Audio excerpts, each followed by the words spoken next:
Perspectives. Her perspective.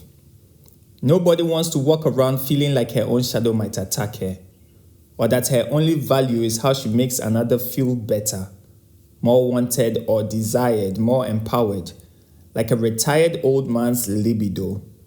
Ego stroked from pretentious praise, even her wits must complement someone else. So she's either a daughter or a protege, girlfriend or side chick, wife or mother of his kids, the mistress rewarded for her beauty, the woman behind the projected icon of a success story that any man would be lucky to bang, so the rest can go, dang, lucky bastard. And that's where it ends.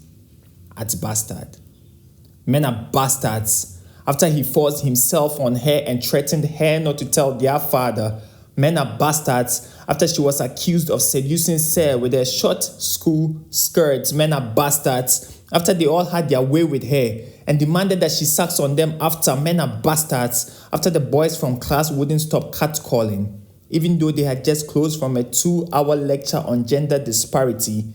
Never mind the endless debate on how women had it too easy. Men are bastards. After they still insist that she smiles and acts all virtuous.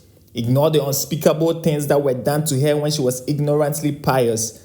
They demand that she acts chaste but want her to be naughty in bed. Men are bastards. And they don't even care. His perspective.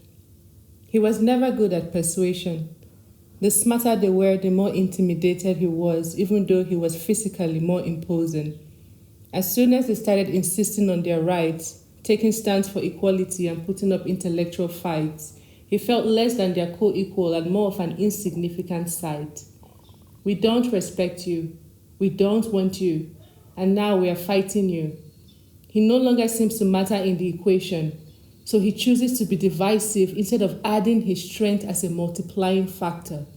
And why banter, when he could communicate his dishonest emotions like a misunderstood gangster? Click, click. See, it works like trolling. Click, click. Take the people you envy and project your sense of worthlessness on them. Click, click. Because he felt bad, everybody had to feel bad too, no? Yes. Or at least they had to pretend he was still better than the truth. The truth? The truth is nobody was created to be subjugated. Neither blacks, women, nor any distinction in the colors of humanity. Yet the world has learned to hate minorities, and our ability to project insecurities has become so copious it spilled over many generations. But what is civilization? Isn't it the current generation, even though it seems we are still poisoned with varieties of shame and inferiority dogmas? It feels like nothing has been done after all that has been done. But a changed perspective is a ripple in the present and a tsunami in the future. So let's build on this narrative. Change the perspective that the fight for gender equality is not gender specific.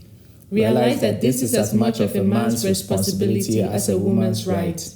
And if you haven't realized it yet, this piece should change your perspective.